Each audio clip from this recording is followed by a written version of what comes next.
The following is a presentation of The Day.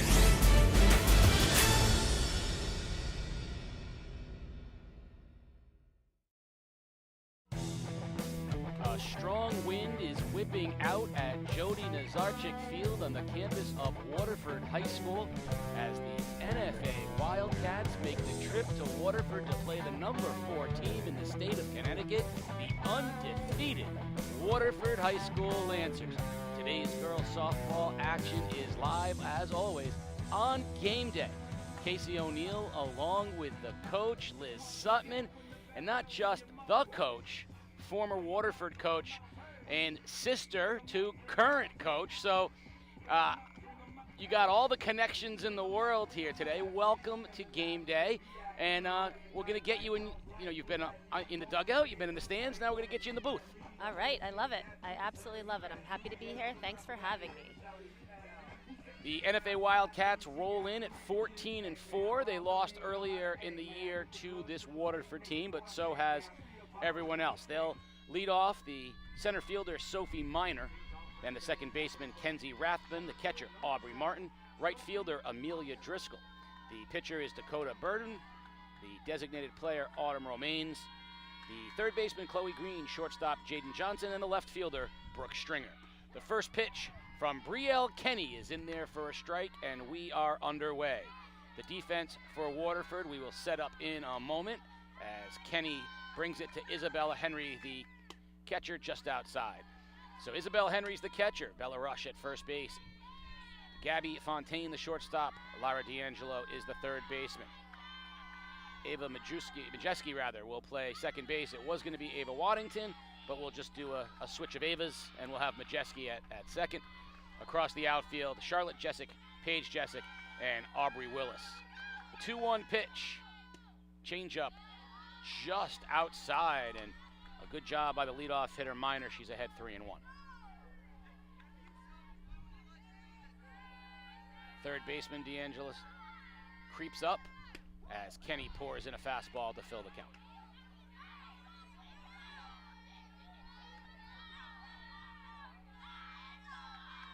Three-two pitch to the leadoff hitter. It's change-up, swing and a miss, a nice pitch by Brielle Kenny, and she fools Miner for the first out of the game. Kenny, who has been battling an illness of late, tell me what you understand to be the latest regarding her. I'm not sure. I know that she wasn't feeling well yesterday, but came to the field today and said, Coach, put me in. I'm ready to play. She's definitely a gamer, according to my brother. Second baseman Kenzie Rathbun is the batter. She bunts it foul. Now, you've seen Brielle pitch an awful lot. She's an outstanding young pitcher. If you were the NFA offense, how would you be looking to attack her? I would be trying to do exactly what this batter right here is doing. Just try and get the defense to make a mistake and get the ball in play. And this is a really solid defense, so it's going to be very difficult to do that. But the first thing, she has to get it in play. 1-1 pitch. Just outside. Looks like Kenny's been working the outside part of the plate as Henry has been setting up outside, but fallen behind the first and second batter of the game, so she'll come with a 2-1 here. Fastball fouled straight back and out of the play, evens the count at 2.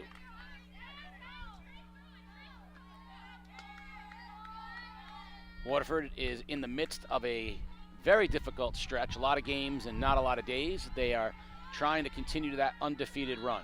The 2-2 pitch, and that's going to get her on the elbow as Rathbun will take her base on the hit-by pitch. So the first base runner of the game, courtesy of hit batter, and that'll bring up the catcher, Aubrey Martin.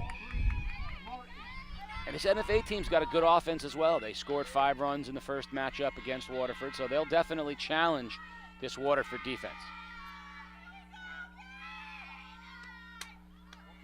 Good swing by Martin, fouled it off. And you could tell that runner on first was on her way, definitely.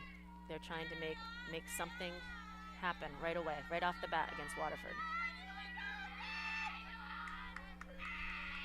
Kenny looks in for the signal, and the pitch is a fastball on the inside part of the plate. Martin was all over it and hammered it foul. It's 0-2. She definitely turned on that. Very good hitter in the on-deck circle, Amelia Driscoll. cleanup hitter. So this offense of NFA can definitely threaten you. Waterford's going to have to be careful here with the runner on. 2 strikes, however, to Martin. Fastball in on her hands. Majeski calls it and makes the play for the second out. Good pitch there by Kenny. I think everyone was thinking maybe change up away, and instead she came inside. Yeah, and if you look at the number of runs that Waterford's given up this season, they've gave up 5 to NFA. That was the second most they've done all year. So NFA comes to hit. Driscoll takes ball 1 down and away. Rathbun leads, will take the running start off of first as Kenny pours in a strike to even the count at 1. So softball rules dictate that the ball, when it crosses the plate, is that true? When it gets to the plate, the runner's allowed to move, or do they have to wait till it's in the glove? Nope, they wait as soon as it's released from the pitcher's hand. From the hand, okay. Yep. So if you're looking to steal a base in softball, you can't run until the ball's out of the pitcher's hand, but then you can go. Absolutely. So if you watch the runner, the base runner, she's in a rocker position, rocker start, and she is stepping with the pitch. And so as soon as that pitch is released and that pitcher steps forward, her foot comes off the bag and she's ready to go. Pitch is down, 2-2. Deuces wild across the board here for Driscoll. Rathbun taking an aggressive secondary lead here the last 2 times. Henry giving her a look. The 2-2 is lined deep into center field, but plenty of room out there for Paige Jessic. She brings it in. Driscoll flies out to the track, and that will end the top of the first inning. So no runs for NFA in the top of the first. They leave a runner on first base, and we'll go down to the bottom of the first, where we'll get a chance to look at this very good Waterford offense. Talk a little bit about them. You've got their stats, you've got their schedule. They have been very difficult on opposing pitchers. Yeah, I think one of the incredible stats is they've hit 23 home runs as a team. And, you know, in talking with my brother before the game, he mentioned how a couple of years ago they had 21, actually when Maddie Burrows was here, and Maddie, who's just finished up her junior year at Villanova, they had 21 home runs as a team, and they thought that was incredible. So here they are with 5 games left in the regular season before they even started second, post-tournament play, and they have 23 home runs as a team, and that's across 8 girls. 8 different girls are hitting home runs for them. So I would say that the home run ball is definitely in their playbook. Of course, the most recent, the walk-off home run from Ava Waddington in the big game and the big win against Southington that they had recently to keep them undefeated in a battle of top 10 teams in the state. Waterford, if you're looking ahead, has a big one on Friday as they will take on the current #1 team in the state, Massac of Monroe. NFA defensively, Aubrey Martin, the catcher, Bella Ruda at first, Kenzie Rathbun at second, Jaden Johnson, the shortstop, and Chloe Green at third. Brooke Stringer in left, Sophie Miner in center, and Amelia Driscoll in right. And on the mound, Dakota Borden, and she will face the leadoff hitter, the left fielder, Charlotte Jessic. The lefty Jessic open stance, awaiting pitch number 1, and she tries to lay that bunt down the third base line, but fouls it off.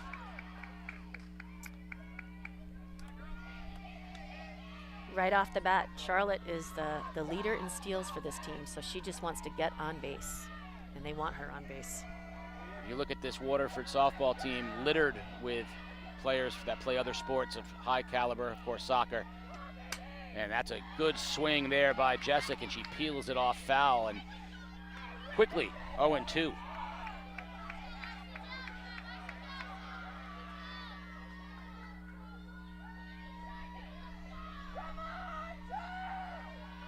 Dakota Borden ahead 0-2, deals, changeup just outside. I definitely think Jessic was fooled on the pitch, and that one floated, tantalizing for ball 1. Absolutely. The pitcher put that in a great spot for a changeup too. What'll she do here on 1 and 2? The pitch. Fastball lined, foul. Jessic was behind it, but it did a nice job spoiling the 1-2 pitch. Now, if the wind today is any indication, I can see why 23 home runs have been hit here. I mean, it is gusting. The flag is straight out to left field. So you want to get one in the air today, it will carry. It will. 1-2 pitch. Fastball fouled back again. And she's on it. Pitcher's gonna have to keep that ball down. You can see progressively each foul ball getting more towards the middle. One was fouled down. She was behind. That one fouled straight back, which means 100%. She's got the timing down. Will Borden go to the changeup again? 1-2 pitch. It was the changeup. She does. Good call. Just inside, 2-2. Now, is that enough? I always love the cat and mouse game. Is that enough to alter the timing here for Jessic? If she tries to come back with a fastball, or will she come back changeup off a changeup? We'll see on the 2-2 pitch. Fastball, line foul. And there she was. She was behind the fastball, but not elevated enough for strike 3, and now we're back to 2-2. And no matter what, this has been a fabulous at-bat as a leadoff hitter by Jessic. Great at-bat. She's battling every single pitch. You can hear the wind whipping. The 2-2 pitch. Fastball lined again, foul. Jessic doing a great job. So looking at Dakota Borden, you can see why she's a good pitcher. She's got a good fastball and she's got that changeup, but not quite enough velocity to get it by you on the 2-strike pitch. So Waterford not afraid of the fastball, which makes that a little bit dicey here. And she does what she needs to do, which is to go outside, move the angle, and she gets Jessic after a very good at-bat. So if you can't beat her with just velocity, move it around, change the eye level, and that was a good pitch. She did a really nice job there, moving her pitches around location-wise, mixing in the off-speed. Shortstop Gabby Fontaine steps in for the Lancers. Fastball fouled in the box and down the third base line, 0-1. And I do love the strike throwing, pounding the strike zone. Absolutely.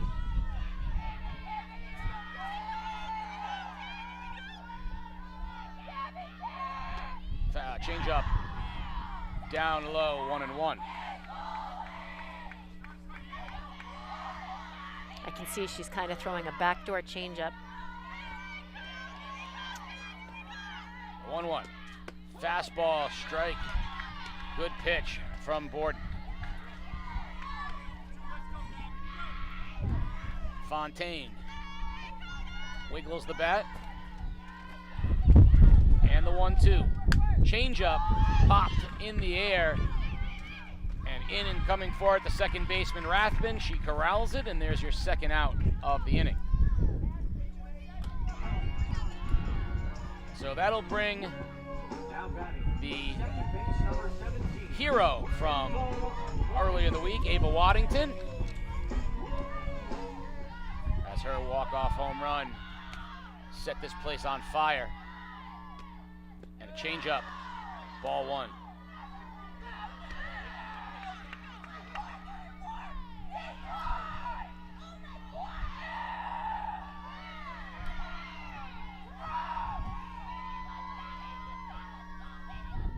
Aubrey Martin, the catcher, sets up inside. The pitch, fastball high. That was the best fastball we've seen from Borden. It rode high, and she's in a dicey spot here, down 2-0 to the powerful Waddington.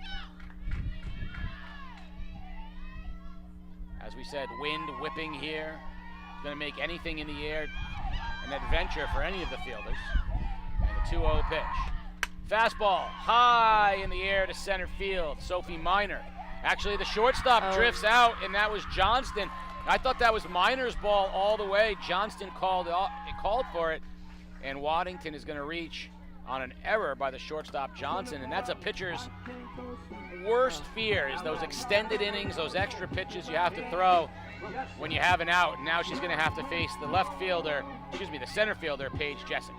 Well, NFA is a strong defensive team. I definitely think the wind played a role in that one for them, and you're right. Any mistakes are going to hurt.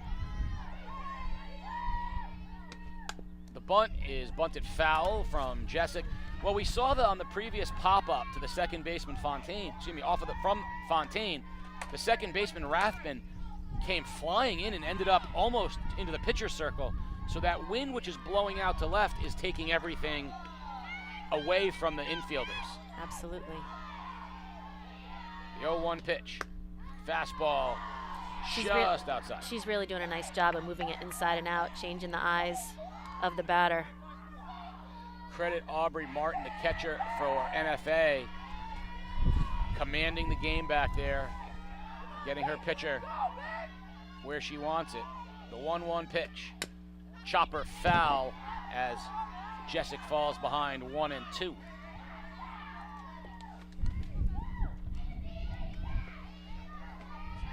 As if, you know, the game against Southington and the game against today isn't enough. Waterford's got Jonathan Law and Massac and Monroe. They still got big games left in the regular season. 1-2 pitch, ground ball to the right side. Fielded nicely by Rathbun, and she throws out Jessic, and that ends the first inning. So no runs from either team through one. We'll be back with the top of the second. You're watching Game Day live on theday.com. Here at Game Day, we're proud to bring you unrivaled video coverage of local high school sports, all of it free for you to watch. These videos are not free for us to produce them. If you'd like to ensure that we can keep covering your school and your teams, there's a few ways that you can support us. Hit up our merch store and pick up some Game Day gear in your school colors. Our camera operators are always looking for those shirts and hoodies in the crowd, and you may see yourself on our next live stream. We get a lot of support from businesses in our community. And if you'd like to join them as a sponsor, send us a message and we can connect you with our advertising staff. Finally, The Day is the organization behind everything we do here at Game Day. If you want to support The Day's community journalism, consider a print or digital subscription at theday.com/subscribe. Top of the second inning here, NFA will send up its 5-6-7 pitcher Dakota Borden, Autumn Romaines, and Chloe Green, the third baseman, and they'll take their hacks against Waterford's Brielle Kenny. NFA left a runner in the top of the first after a hit batter, but to date, nothing loud off of either team. I'd say the most threatening ball was Driscoll's fly ball to center field. With the wind as strong as it is, we thought that might have a chance, but nothing so far here as Kenny delivers. Fastball down, ball one. I think you're going to see an adjustment by the pitchers here because of the wind, trying to keep the ball down and away. That one sails a little high, so 2-0. Kenny has not been sharp yet. She's grinding, coming off of the illness. She's still not 100%, not quite sharp yet. 2-0 pitch is fouled, and heading over, Majeski makes a nice play just into foul territory for the out. Good communication, textbook play. Second baseman coming behind the first baseman on that play behind her. Good communication between them. I love that stuff. So one quick out here, and that'll bring up the designated player, Autumn Romans. Swing and a miss on a changeup. Kenny establishing her changeup now. And the pitch. Strike on the outside part of the plate, swung through, and it's quickly 0-2.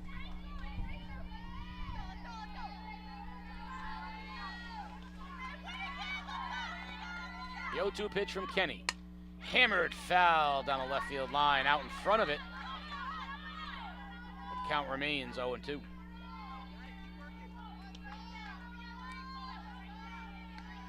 Waterford, I think people were looking this year to see how would they replace some very talented players they lost, and if possible, they've gotten better. Just outside on the fastball, 1-2. It's a good problem to have when all these young girls come up and ready to step into someone else's position who graduated. 1 ball, 2 strikes. Fastball rides high, it's 2-2.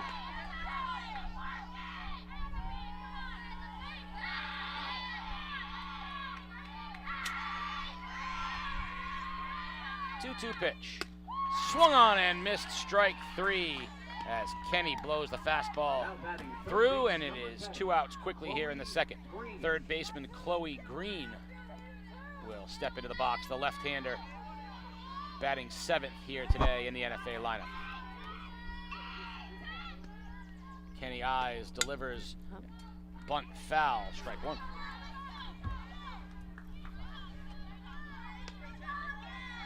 Kenny's starting to look a little sharper here. Took her an inning to kind of get her feel for things. Now she's starting to locate a little better. Absolutely. She might have heard you. Just outside, 1-1.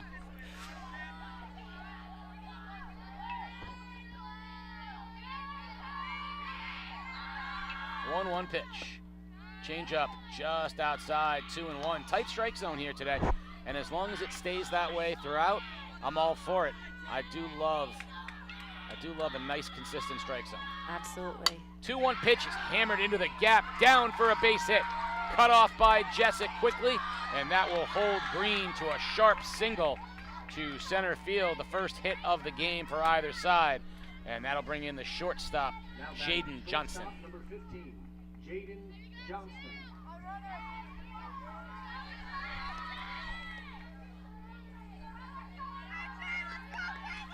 Two outs here in the top of the second, and the pitch. There goes the runner, and mishandled by Henry, and Chloe Green will have a stolen base as she's down at second.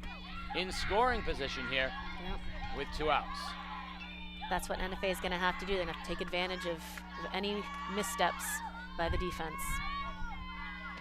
1-0 pitch, fouled straight back, evens the count at 1. Now with a field the size of a softball field and how hard some of these girls hit the ball and how strong some of the arms of the defenders are, a base hit is by no means a run. You are absolutely correct. Change up down. Usually it's got to go to one side or the other. If it's hit right at them, it's bounced in front of them. They're only going to get a base, maybe, if that. 2-1 pitch. Catches the outside part of the plate, strike 2. That's one of the things yesterday. Waterford was playing at Fitch, and there was no fence. So they were playing on the Washington Park softball field. Swing and a miss on a fastball. Okay. Johnston is the final out of the top of the second. So for NFA, no runs, 1 hit, and 1 left. We go to the bottom of the second inning. It'll be DeAngelis, Kenny, and Henry coming up for Waterford as NFA will take the field and see what they can do here in the bottom of the second. So I like how both pitchers starting to find their rhythm a little bit. Kenny that time starting to rely on her fastball a little bit more. Absolutely. She looks like she has a rise ball of some sort. I'm trying to pick up on the spin here, but it looks like she likes to put that up and away from the right-handed batters.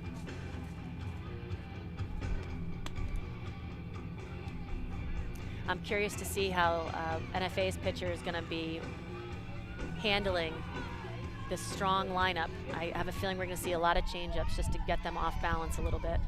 Yeah, she did a really good job balancing those two, and as we head to the top of the second, third baseman Elira DeAngelis will lead off. So here we go. Lyra's going to take us home here in the bottom of the second.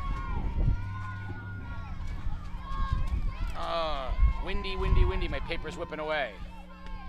High fly ball, center field. Sophie Miner settles underneath it, and Lyra DeAngelis is your first out in the second. 1 pitch, 1 out on the fly ball to center field.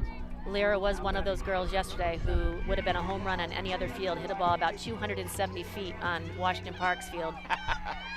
And still running. Still running. The pitcher, Brielle Kenny, steps in.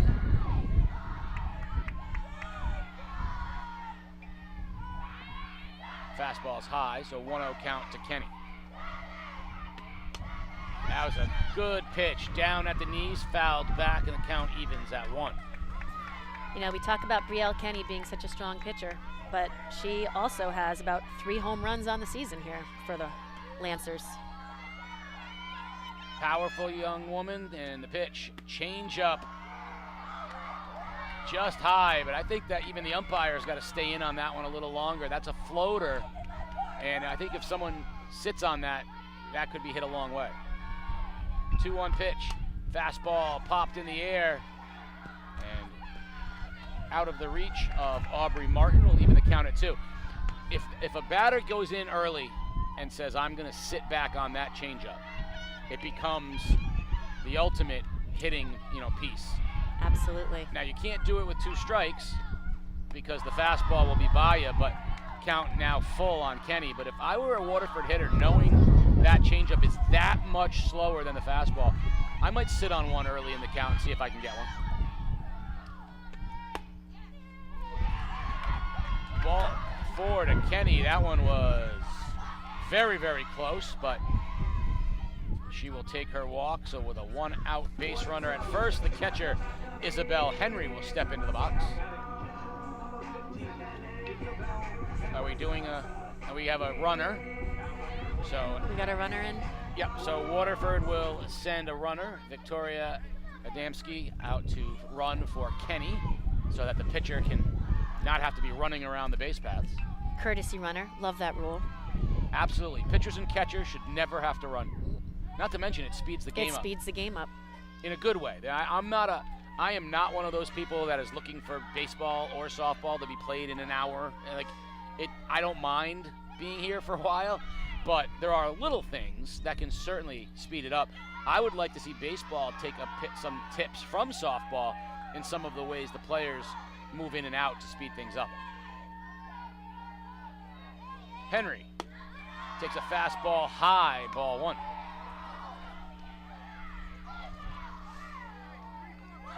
So Henry's batting about 362 right now for the Lancers with 17 RBIs and 4 home runs.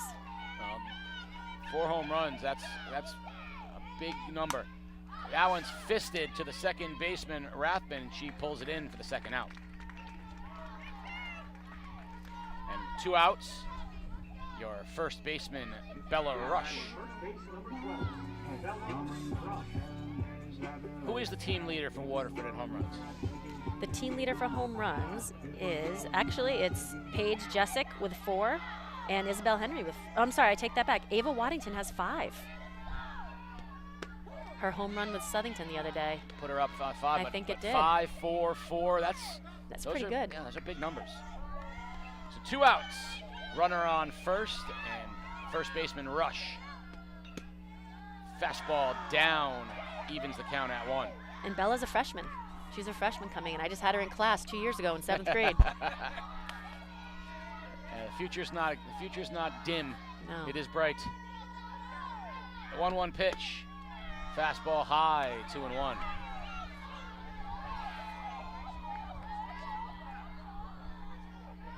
Yeah, Dakota is definitely trying to keep it out of the zone of all of these batters. Working around. Fastball grounded to short. Up with it and across the diamond. In time for the out is Johnston to retire the side. So Rush grounds out 6-3. We are scoreless through 2. You're watching Game Day live on theday.com.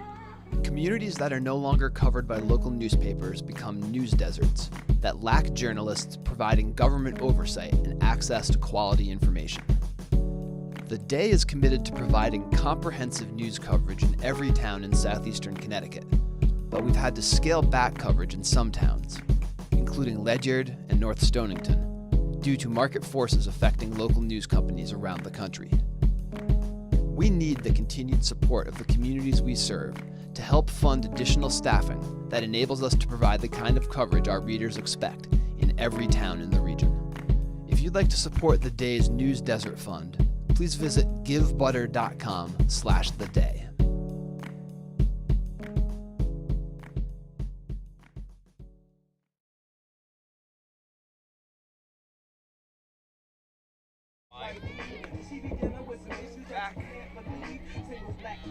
Top of the 3rd here. NFA will send the left fielder Brooke Stringer up to face Brielle Kenny and see if they can get something going here in the 3rd. Bottom of the order for the Wildcats. Stringer, of course, the outstanding guard on the NFA basketball team. Squares the bunt, pulls it back, and slaps it foul. It is 0-1. I thought I recognized her from the basketball games. Oh, yeah. She's a great shooter, great athletic family at NFA, the Stringers. Change up down 1-1.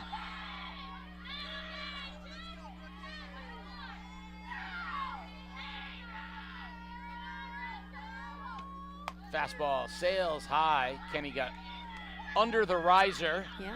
which you would think is what you're supposed to do, but actually too far under. Angle, let it go a little late. 2-1.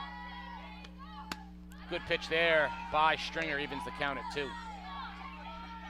She's changing the batter's eye level, what she's seeing. That's effective pitching. In, out, up, down. Change speeds, move it around. Same pitch, went up a little higher, trying to get her to chase. No good. 3-2 on Stringer.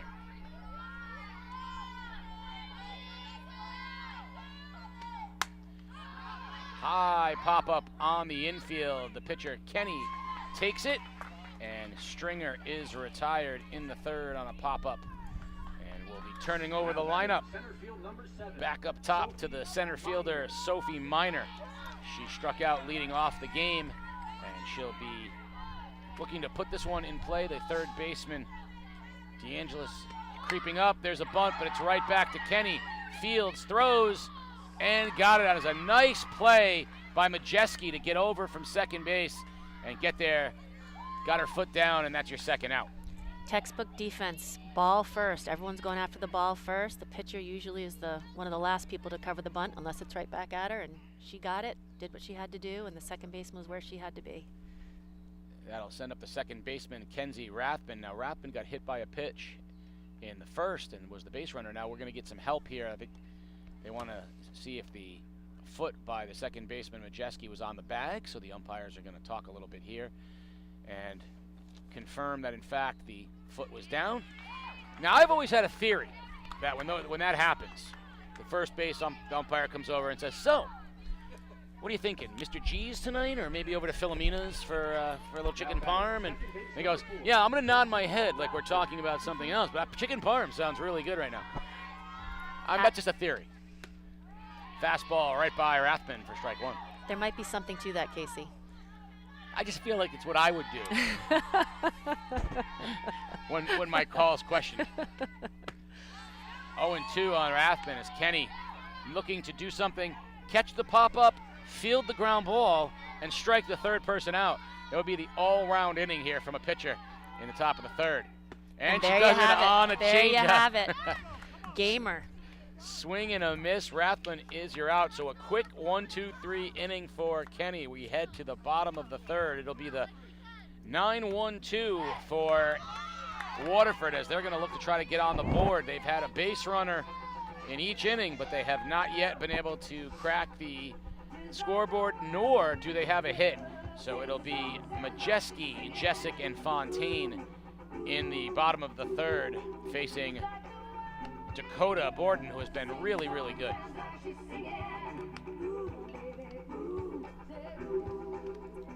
I tell you, Brielle really put on a show right there. No doubt about that.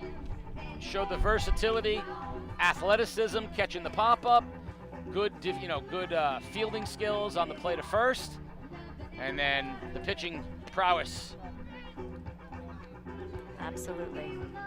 One of my favorite players right here, Ava Majeski, the second baseman for Waterford. I got a chance to work out with the Waterford girls in a previous game day feature. If you want to watch me field ground balls, run like a deer, and hit like a rock star, you can see that feature. Go back on, gotta have to search it out. But if you don't want to go look for it, I understand. It's hard to find. But Majeski, she's always where she needs to be. She always does the right thing, and she takes ball one. Absolutely, a good little athlete. Volleyball player too, right? A second, yep. And you can see the nose for where to be. Knows how to be around the ball. Ground ball, base hit into left field. The first hit of the game for Waterford. She showed the bunt, and that time slaps the hard hit ground ball into left field. Put it right between Green and Johnston. And this is where that Waterford offense becomes so intimidating, because we're back to the top of the order. Charlotte Jessic, the left fielder, who we know can fly and has great ball skills. Had an awesome at bat the first time. Let's see what she's doing here. She bunting, she hitting the pitch. Looks to bunt. Majeski with a big secondary lead off of the bag there. Got the attention of NFA catcher Aubrey Martin. Coach Walker looking at his metrics. Got all of his metrics on his sheets. Got his data, giving the signs. And the 1-0 pitch to Jessic. Fouled bunt attempt. She was trying to put that one down to third, and with her wheels from the left-hand side. Now, I see all softball bunts being push bunts. I would think with her speed and as a left-hander, if she could drag a bunt towards the second baseman, they'd have no chance. Yeah, it's all, sometimes you do that because that second baseman's breaking to cover first sometimes, right? Line drive, base hit down the left field line. Majeski on her way to third, in safely, and Jessic follows up. Great base running from Majeski going first to third. We'll call it I'm going to call it a single. I think they'll probably call it a double as that ball was down the line. I have no doubt that Jessic gets a double out of that if there's no throw to third. So double by Jessic. So there's a batter who comes up showing bunt, right? Brings the infield in a little bit and then drives it right down the line past the third baseman who's inched over a little bit. So great at bat. Second time through the lineup, always a little bit different. You know, you've seen those pitches. Shortstop Gabby Fontaine, who popped up to second base in her first at bat. Now she's had a chance to see her. Now she's got runners on second and third, nobody out. So this is the hitter's dream spot. You can sit on a pitch, you can get a run in with an out, you can look really to drive the ball. I love when hitters here look for a pitch specifically in this at bat. We'll see what Fontaine does. The pitch, and she squared to bunt. I can hear Frank Lottie in my head saying, "Ducks in the pond, girls, let's go." And that's what he's cheering right now to the batter. Fontaine down 0-1. The pitch. And she swings through or bunts through the ball again. She's down 0-2. Waddington waits on deck. Majeski stands on third. Jessic stands on second. They'll take their lead shortly. Fastball high, ball one. Smart pitch for Borden right there. Saw her go after it at that same spot. Went back again. The pitch. Line just foul down the right field line. That was close. That was close.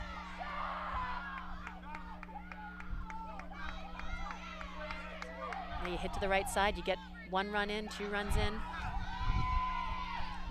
Borden trying to make a pitch. A strikeout here would be huge. And freezes our outside corner. Beautiful pitch. Great spot for the pitcher. That's exactly where she needed to put it. And Fontaine goes down looking, gets the first out. Now here comes the interesting thing. How carefully do you want to pitch to Waddington? Paige Jessic is nothing you want to trifle with on deck, but do you want to pitch carefully here to Waddington with an open base? Goes right after her and chops it foul down the third base line. That's how this lineup is. Just one person after another can get those big hits. Athletic. Borden trying to minimize the damage here. Second and third no outs. It's now second and third 1 out. And a strike to Ava Waddington.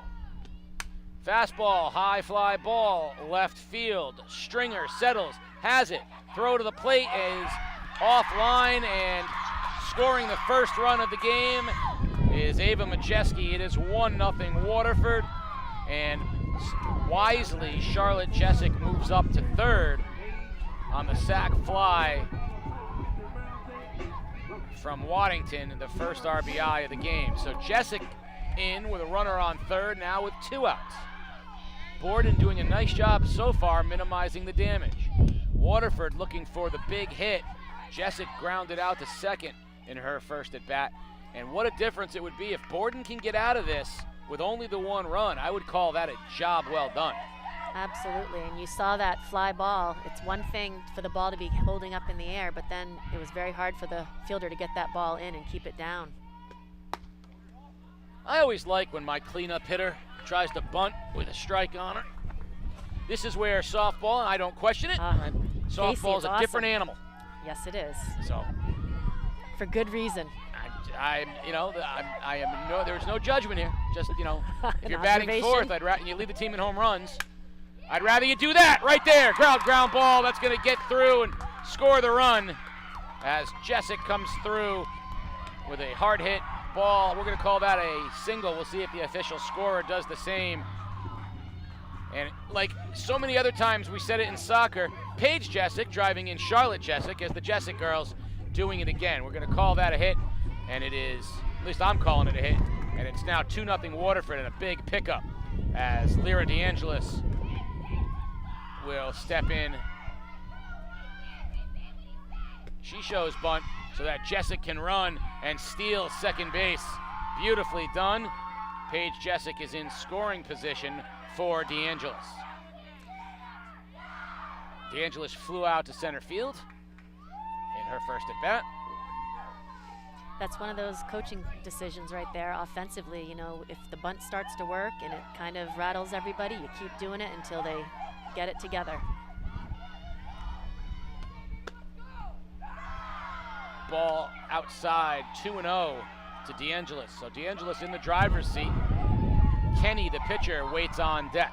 Waterford on the board here with 2 runs in the bottom of the third. That's a great pitch there. Great pitch. Fastball at the knees on the outside corner. 2-1. Dakota is focused right now. The pitch from Borden. Chopped in the box, foul, evens the count at 2. Out in front of that one was DeAngelis.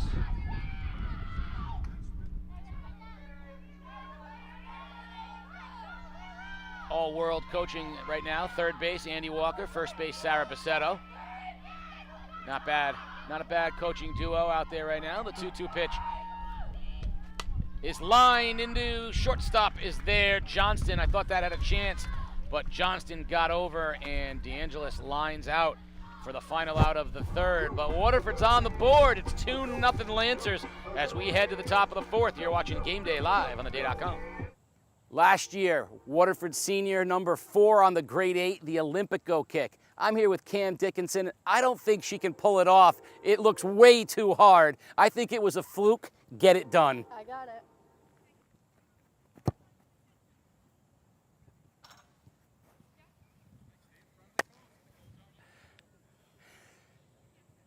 That was just too easy, and that is a grade 8 play. Send in your best plays and see if you can beat that and make this year's grade 8 Olympico style.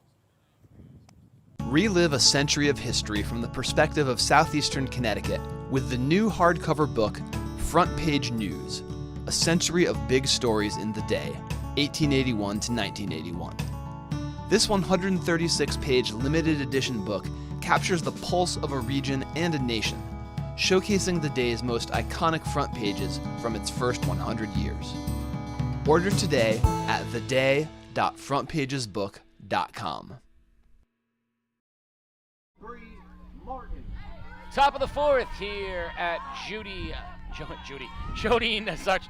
would rise up and smack me across the head. The Sarchick Field, Waterford High School, the Lancers.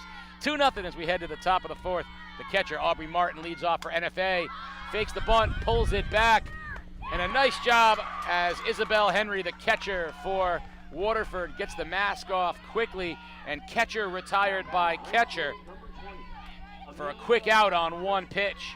And that'll bring up the right fielder, Amelia Driscoll. She had a long fly ball to center field in the first. And Kenny deals. Fastball, strike, inside part of the plate, a good first pitch from Kenny. Great fundamentals right there by Isabella Henry on that play.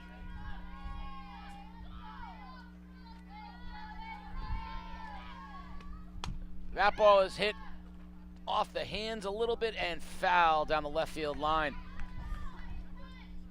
Good pitch from Kenny, back to back, getting inside. They're trying to tie up the very powerful Driscoll, and that one right in on the handle.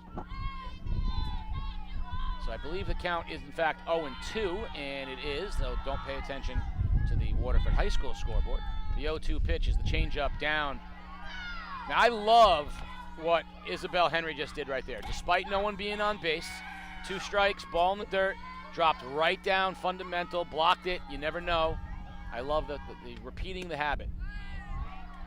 Just outside, evens the count at 2-2. The Waterford scoreboard operator needs to pay attention to the umpire, who's trying desperately to tell him it's 2-2. There we go, nicely done. 2-2 pitch. What a bullet by Driscoll, and a absolute life-saving play from Lyra DeAngelis. That was a catch it or concussion, and DeAngelis got the glove up as that was a rocket from Driscoll. That's how she plays. She has no fear over there at third base. She wants that ball, and like you said, her alternative wasn't good. No, that was like, make the catcher go to the hospital. Mom, we're gonna need stitches. But she made the play, and Dakota Borden is in, the pitcher who popped up in her first at bat. 1-1 here on her in at bat number 2. Coach Walker has every confidence in the world in his third baseman. Kenny with the pitch, just outside, 2-1. You can see the confidence that you gain with a 2-0 lead too. You can start to take a little bit more of an aggressive approach. Kenny going back to the fastball. Line drive, base hit to right field by Borden. So the pitcher helping her cause, and she should get a courtesy runner. Or, if they're really polite, a courteous runner. No, no one's coming out. No one's coming out.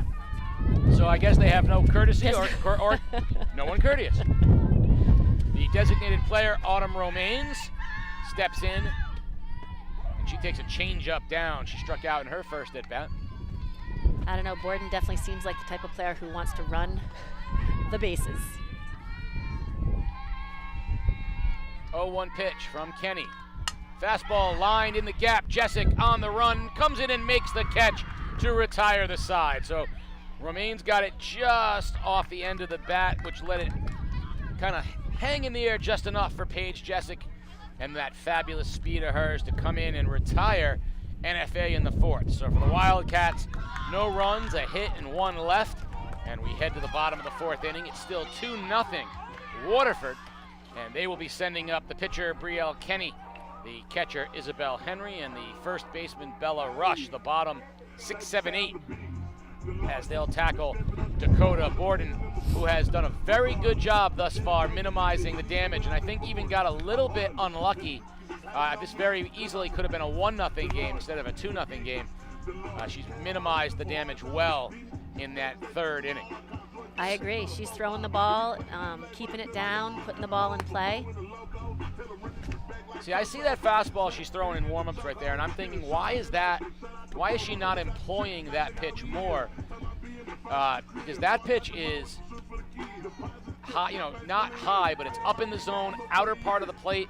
I think with the wind the way it is today, I would be challenging hitters out. I'd be challenging these right-hand hitters on the outside part of the plate all day. You want to try to pull the ball out of here today, you're going to have to do it with pitches off the plate.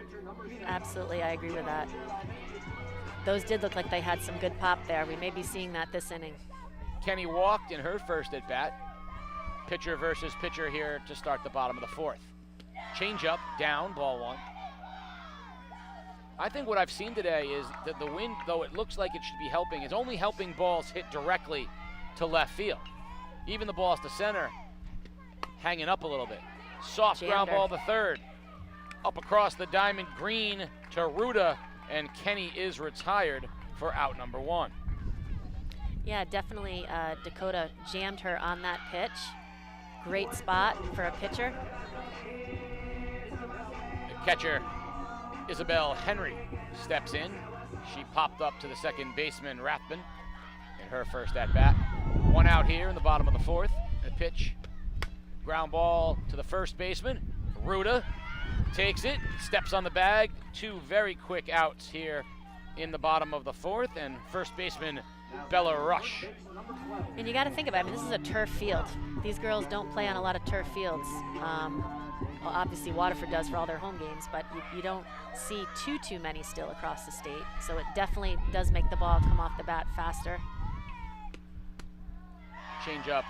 Ground ball's true, but definitely quicker. I had a long discussion with a prominent Waterford parent who was also a coach, knew what they were talking about, as that ball is fouled out of play. And we talked about, if you were a pitcher, what would you rather have? The disadvantage is, right, balls are getting through quicker. Advantage is all the hops are true as well. So your infielders, in theory, should be better. You should have a better defense, though there are going to be balls that get past you. I said, which would you rather have? Would you rather have, the grass that slows everything down, but the dirt that's giving you hops all over the place and trying to field it, or would you rather have the turf? And I think it really depends on the kind of pitcher that you have, the kind of infield that you have. That's fouled out of play, 2-2. With the infield that Waterford has, really athletic, and I think this turf fits them very well. That's exactly what I was going to add on to that. The more athletic your infield is, the more it plays to your strengths, your quickness, your reaction time. Rush hangs in, fouls it back. It's 2-2. And it is beautiful. Oh, it's a gorgeous field. It's a gorgeous field. Again, the hops, you can't argue. The hops are the same. You're never having to worry about a ball, going sideways on you. They're going to be true all the way. 2-2 pitch to Bella Rush.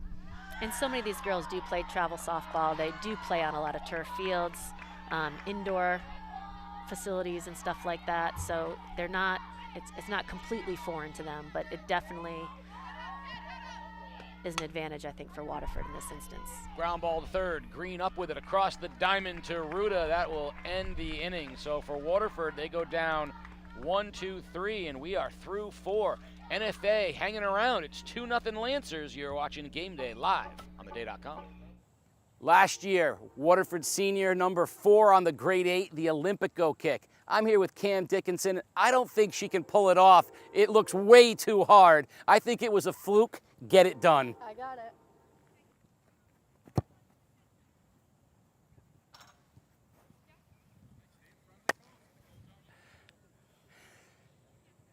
That was just too easy, and that is a grade 8 play. Send in your best plays and see if you can beat that and make this year's grade 8 Olympico style.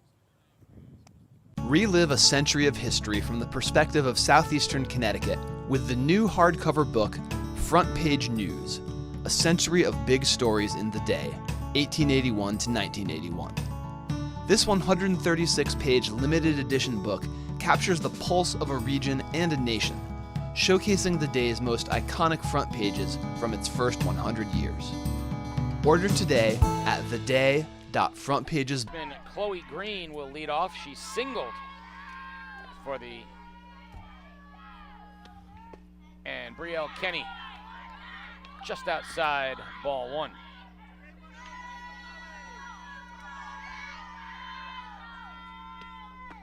Change up outside, 2-0 on the 7-hitter, third baseman Chloe Green.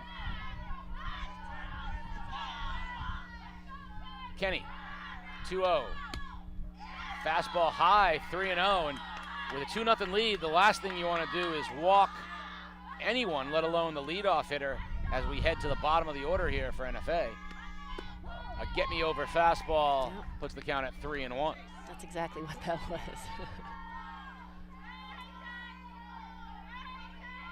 3-1 pitch.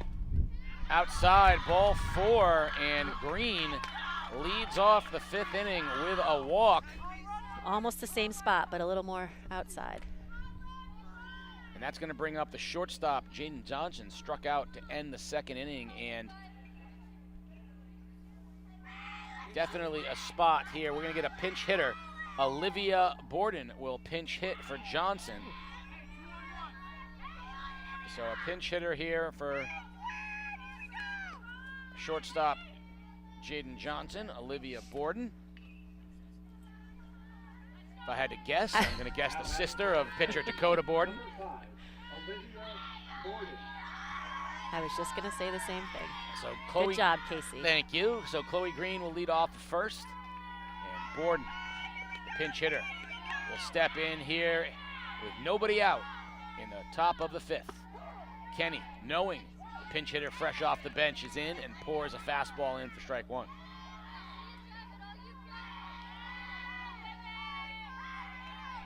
DeAngelis, the third baseman, creeps up. No sign of a bunt, however, from Borden. Stringer, the 9-hitter, waits on deck. Kenny deals, fastball on the outside part of the plate, strike 2.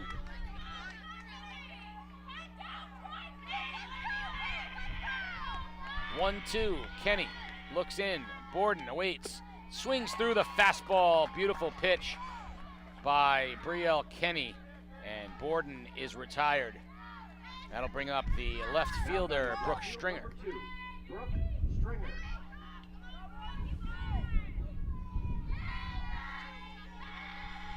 Stringer, who popped up to Kenny, leading off the 3rd. Shows bunt. They have a play at first, but back in time is Chloe Green as Henry came up throwing. Good reaction time by the catcher. Everyone was where they were supposed to be. We had the right fielder backing up just in case it got by. Stringer takes ball 2. Got your 9-hitter here. You got a runner on base. You absolutely have to come with a strike here if you're Brielle Kenny. You cannot get the top of the order up with runners on base. Absolutely not. DeAngelis creeps up from 3rd. The 2-0 pitch to Stringer. She shows bunt, pulls it back, and takes a strike. And put it right where she needed to have it.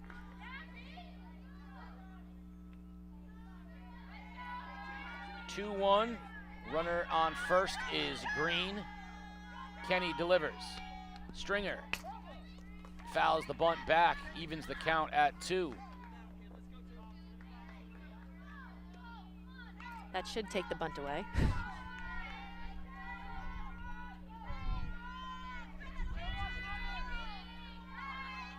Kenny looks in, the 2-2 pitch to Stringer.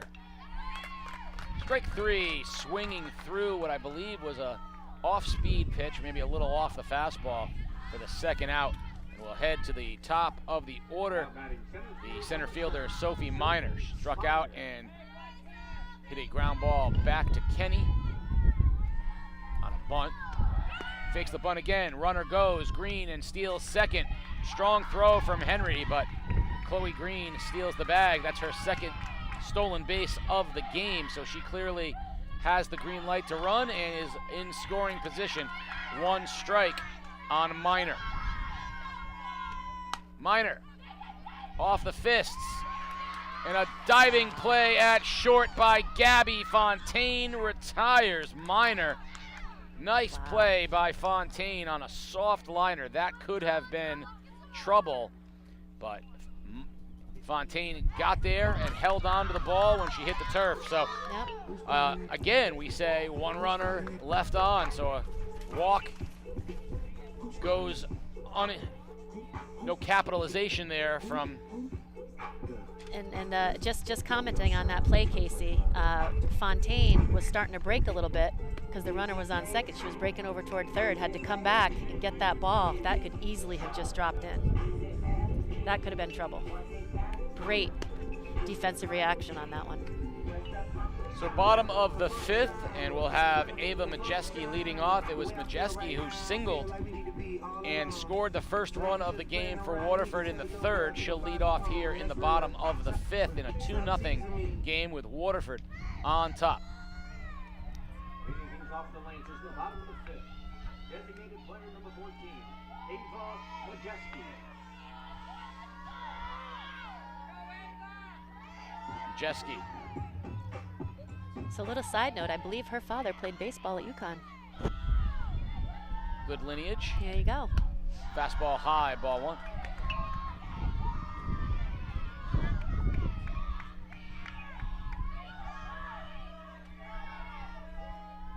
Majeski awaits the 1-0 from Borden. Pulls back the bunt and takes a strike, 1-1.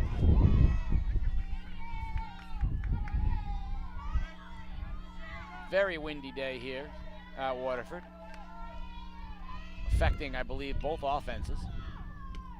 Absolutely. Beautiful pitch on the outside part of the plate for strike 2. Aubrey Martin's doing a really nice job behind the plate for NFA. Charlotte Jessica waits on deck. Changeup floats high, 2-2.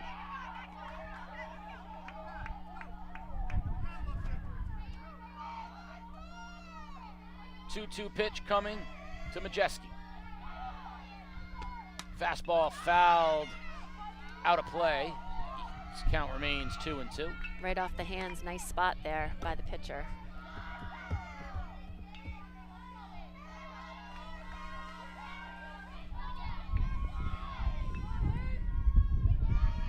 Two-two.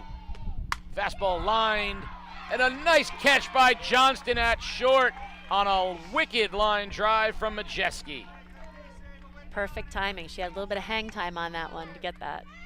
That ball was headed for the gap. That would have gone to the fence and would have been an easy double for Majeski, but instead, it's the first out of the 5th. Charlotte Jessic, the left fielder, doubled and scored in her last at-bat. She's had 2 good at-bats here today against Borden. There's a good fastball. That's the fastball I have been saying we've been waiting for, that belt high to letter high fastball, challenge pitch. Borden certainly has the velocity. Establishing it right away.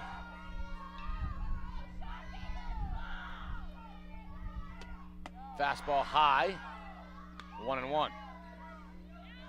That last one may have been the hardest one we've seen all day. Had some nice pop. I agree.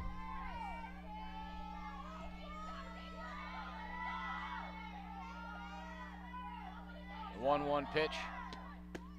Bunt is faked and pulled. The count goes to 2-1. That was a great spot by the pitcher if you think the batter on the left-hand side of the box is going to be bunting, because all she's thinking about is getting to first. Kept it outside on her. Good pitch, but low. And Jessic with a good eye runs the count to 3-1. She's hitting some great spots.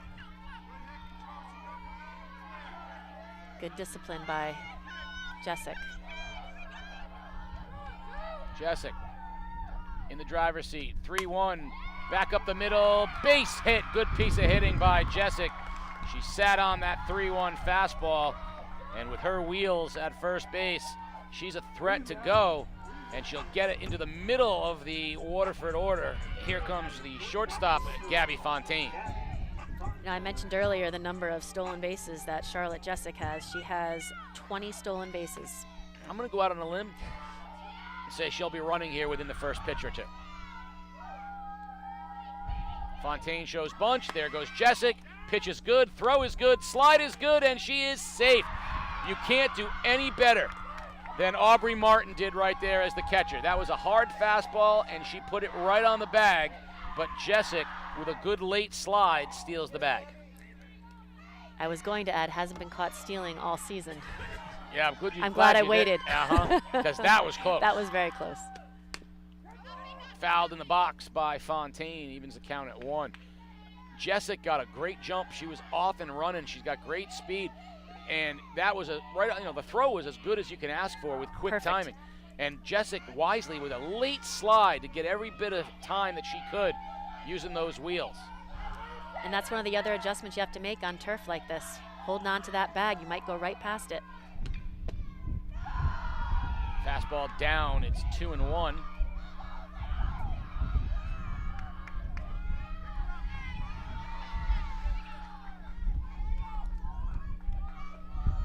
Two-one pitch. Ground ball to the right side. Second baseman Rathman is up quickly with it, and Jessica will head over to third on the ground ball. So there's 2 outs, and that'll bring up the second baseman, the hitter, Ava Waddington, originally scheduled to be the second baseman. But a productive out for the Lancers right there, getting the runner onto third base. Waddington with a sacrifice fly RBI in the third. Looking to get another one here as Jessic leads off third, and Waddington. High fly ball, that could be trouble. Stringer heading in, can't get there, it drops, and it will be a single and an RBI hit for Waddington. That wind is absolutely playing havoc with the fielders out there, and I think they think that it's going to be helping the ball carry, but it's a crosswind, so it's really knocking things away from them sometimes as well. Paige Jessic will come in now. She's got a single and 2 at-bats. Waddington, the runner, on first. Ground ball foul. I'll never forget, I had a player many years ago, Alyssa Hancock, who hit a ball and it was dropped. She was on third base. Wow. Ran hard out of the box, didn't stop, on third base. I didn't even realize she was there when I looked at her. Jessic, Paige Jessic, down 0-1. Fastball hammered into left field, base hit. This Waterford offense is relentless. They are now with runners on first and second with the 2 outs.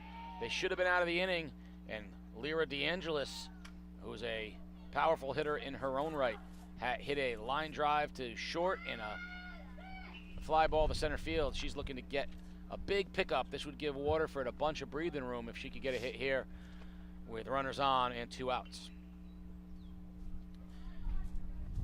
Waterford, and we're going to talk about this when we rather than going to break at the end of this inning, we're going to talk about it in length, so I'm going to tease it a little bit now.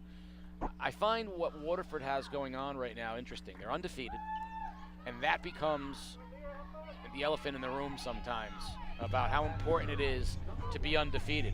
Undefeated's not as important as an ECC championship, and neither is as important as a state championship.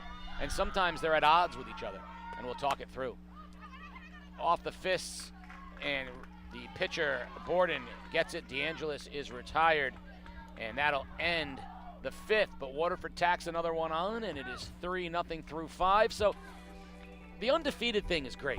You know, you know, if you win a state championship, you look back at the undefeated season, and it becomes a nice sort of, I want to call it, it's almost like a nice Hollywood thing. Yeah. Undefeated state champions. But there's teams, there are littered with teams who went undefeated and didn't win a state championship. And while years from now talking about that undefeated season, there's always a little bit of bitterness and disappointment when it doesn't have a championship attached to it. So how do you manage being undefeated this late in the year with the ultimate goal of an ECC and then state championship? And, you know, do you go after every game hard to try to stay undefeated when some players might need some rest going into a tournament? Do you forego the ECC tournament championship in order to get ready for the state championship? Like, how do you manage all that? I think when you have mentally tough players, they want to go out and win every at-bat, every play, every inning, every single game. And I think that's important as a coach to remind them the most important game is that day. And, you know, you keep doing that every inning, every at-bat,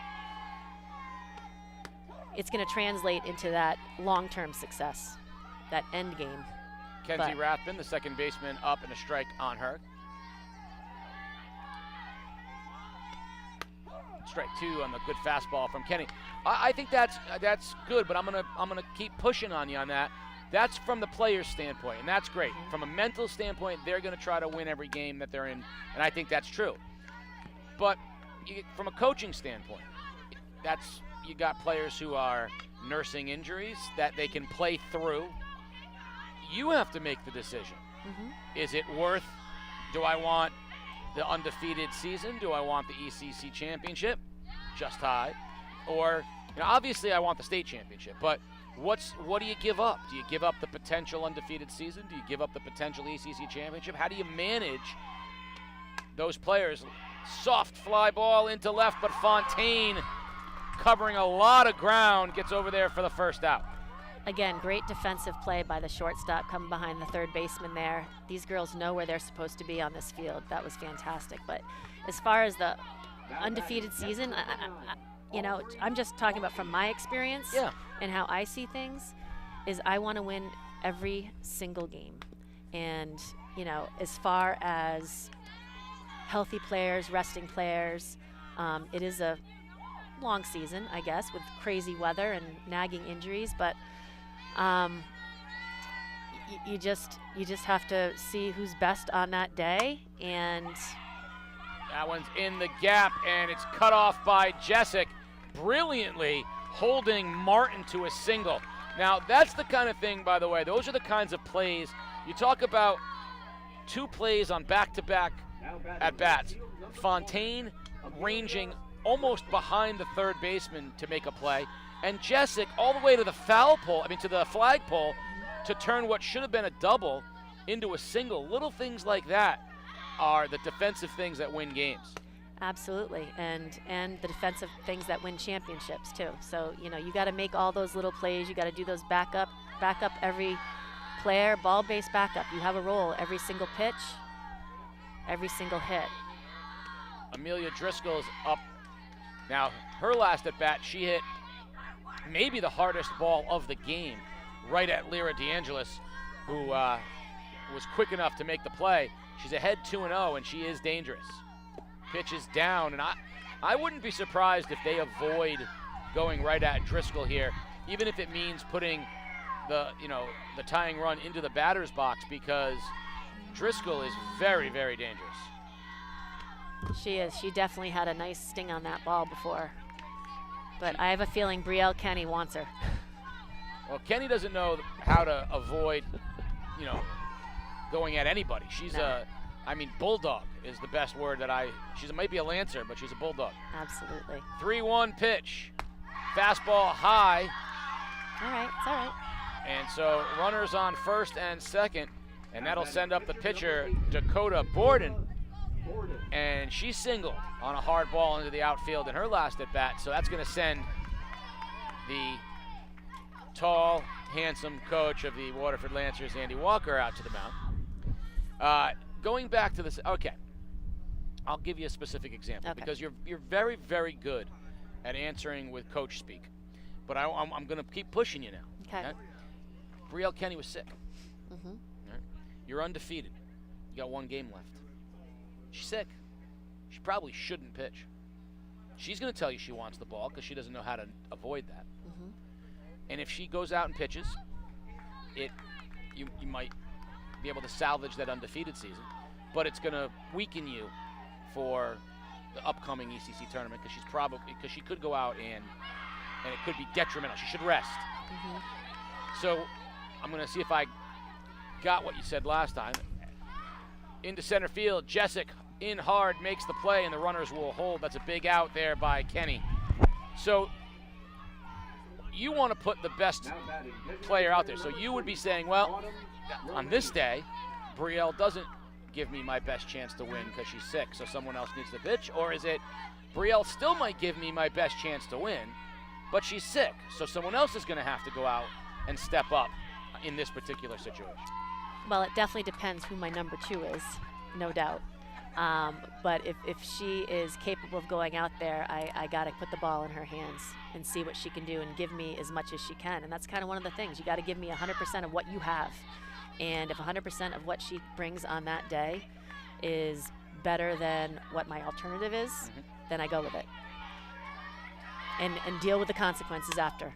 There's another fly ball into center field. Jessic hard in and makes the catch. Good job by Kenny after some early trouble to retire the side in the top of the 6th. No runs, a couple left, and we head down to the bottom of the 6th inning. It'll be Brielle Kenny, Isabel Henry, and Bella Rush as the Waterford Lancers have a 3-0 lead. Well, I think the easy answer is, who cares about the ECC tournament? Sorry, Jim Bunicor and all the ECC officials who are listening, but the reality is this. I want undefeated and I want a state championship. The ECC tournament, I want to go after in sequence. I want to go after my undefeated season, then I'll go after my ECC tournament, then I go after my state tournament. But if you said, listen, that's not how the game works, you can only have 2 of them, which 2 would you choose? Would you rather go 19-1, win the ECCs and win the state, would you rather go 20-0, not win the ECC, and win the state? I mean, state championship's the obvious one. We're all going to choose that one. But if you could only go, you can go undefeated and win the state, and not win the ECC, or you could go, you could lose in the regular season, win the ECC and win the state. Which one would you choose? I would 100%. I don't care about undefeated seasons. That's what I want. 100%. That's what I like. Do not care. That's right, because championships are what matter, right? And I want to win the ECC and the state. That's what I like. Because I don't care if it's a competition in my family. I want to win. I don't care. It doesn't matter if it's for an ice cream cone. This is why I dangle. I dangled the lure in front of you. I tried to bait you. I tried very hard. I was teasing the line out there and everything, and you wouldn't bite. You got it. You wouldn't bite though. You wouldn't bite. You gave the right answer. Kenny steps in, bottom of the 6th. Borden's done a great job. She remains in low, ball 1.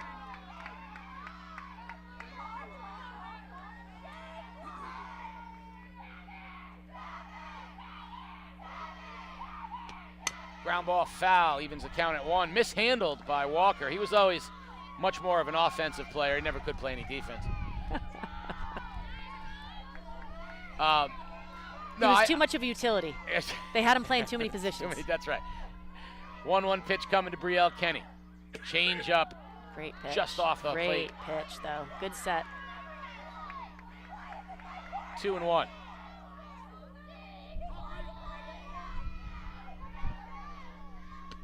Fastball, fisted foul, it's 2-2. I've actually, I think unfortunately, softball has a slight difference because the pitchers can pitch over and over again. So I would say that softball has the chance to go after the ECC tournament harder than baseball does, fastball high. Because in baseball, you can't pitch. If you pitch your best pitcher in the ECC championship game, they can't pitch in the first game of the state tournament. They can't. They're not right. The timing of it is the games are too close together. Fouled. I don't know. I always had a problem with that. I get the whole strategizing of not throwing your best because the ECC doesn't matter. I don't believe in that. It's not that the ECC doesn't matter. You play Monday, you play Wednesday. If you pitch Monday, you can't pitch Wednesday. I know. So you got to make a choice. Yep. It's definitely different with baseball. There's no doubt about that. But I still believe anytime you have an opportunity to win something, you figure out a way to win it. Because what happens if you say, oh, I'm not going to throw my best pitcher for the ECC tournament, and then you don't go very far in the state tournament. You come with nothing. You might as well, win something meaningful. But that's me.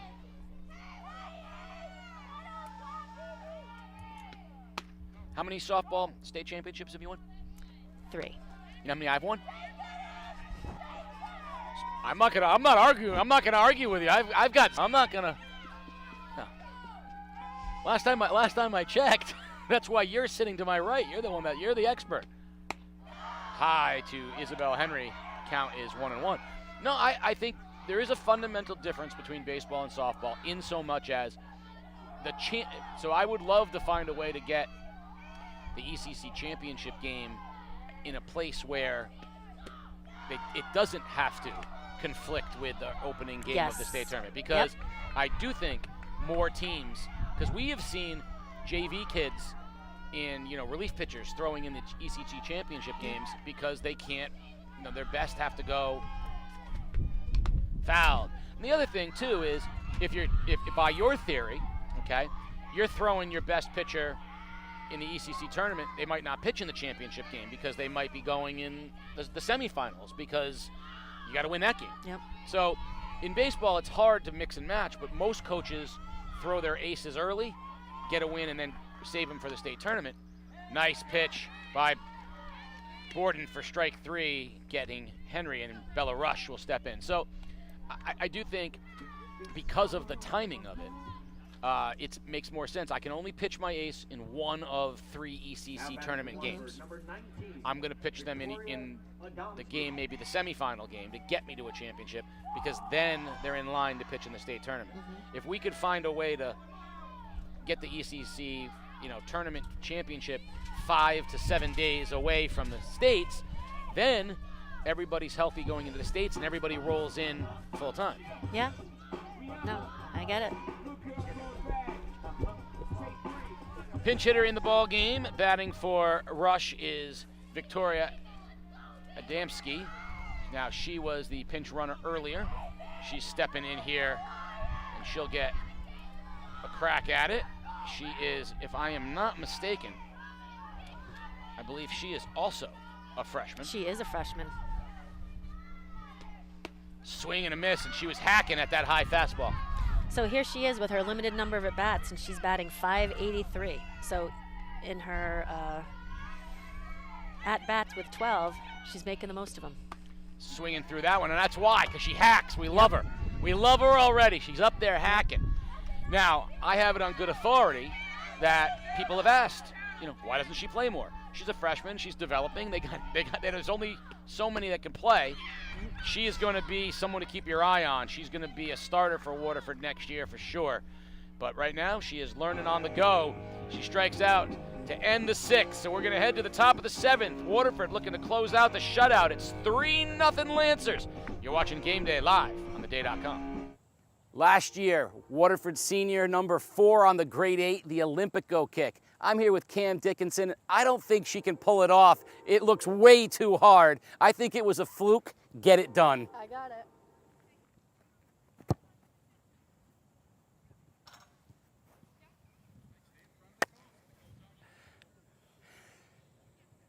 That was just too easy, and that is a grade 8 play. Send in your best plays and see if you can beat that and make this year's grade 8 Olympico style.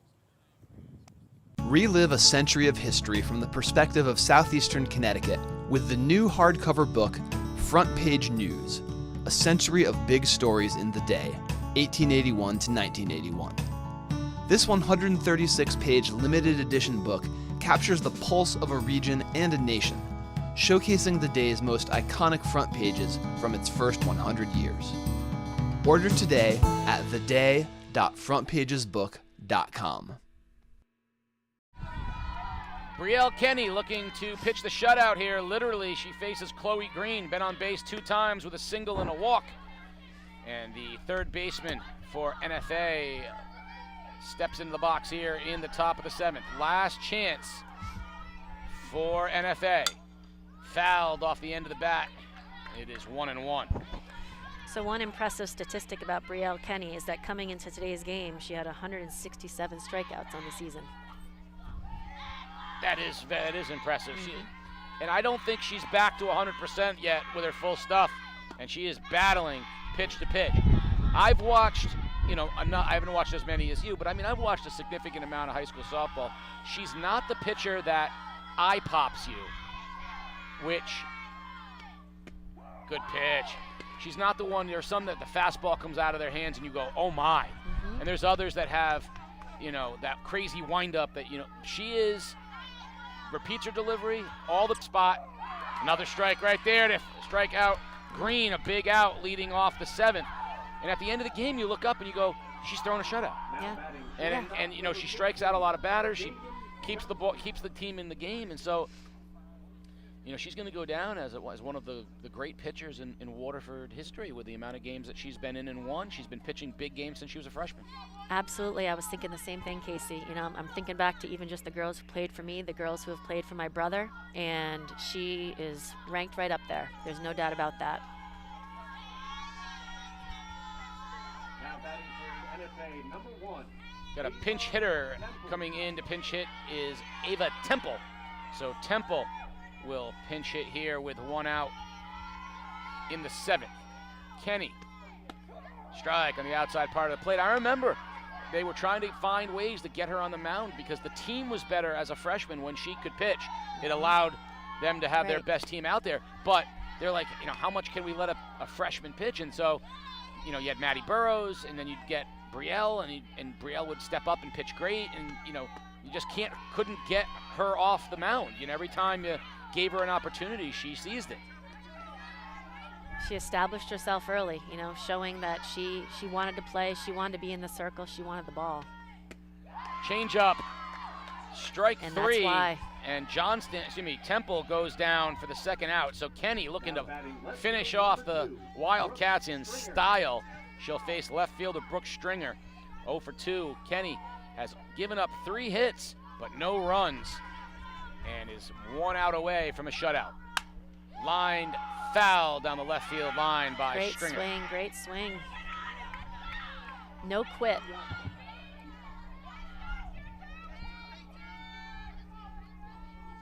Two walks, a hit by pitch, and 3 hits.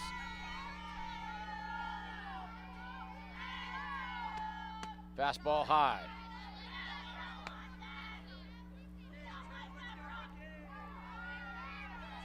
Eight strikeouts thus far for Kenny. Nice. Good fastball there. More strikeouts than base runners. She's changing speeds a little bit here too. Yep, fastballs are not all coming in the same. Nope. Changeup's just a little bit different. Foul back by Stringer. In general, if you have more strikeouts than base runners, you're usually pretty good. Definitely. 1 ball, 2 strikes on Brooke Stringer. Brielle Kenny looking to close this one out for the 4th-ranked Waterford Lancers. The pitch. Ground ball, fittingly, back to Kenny, over to first for the out, and the Waterford Lancers continue their undefeated ride with a 3-0 victory over a very good NFA Wildcat team. Now, as is always the case, you're going to want to tune in to our social medias at Game Day CT. You're going to see the Roberto's Log Cabin Player of the Game Day, as well as interview with Coach Andy Walker. And congratulations to Waterford with that win. They are officially the ECC Division I regular season champions. That number 4 ranking. They've got big games coming up with Jonathan Law and Massick of Monroe, but right now they are undefeated. So the Roberto's Log Cabin Player of the Game Day interview, as well as interview with Coach Andy Walker on our social media at Game Day CT. So for the coach, Liz Sutman, hey, thank you so much for coming in and schooling me on softball. I enjoyed it very much. Can we say that this is enough of a success that you can be a regular with us when we do softball? I would love to join again. No problem. I would love it. This is just to be back here on this field and just to be watching softball. Nothing better. And if you were counting at home, again, that is 3 state championships for Coach Sutman, 0 for me. That's why I listen to whatever the heck she tells me here when softball is on the line. So a great job here, a great win for Waterford. Stay tuned to Game Day CT, and you'll check out our interviews. Thank you so much. You're watching Game Day Live on theday.com.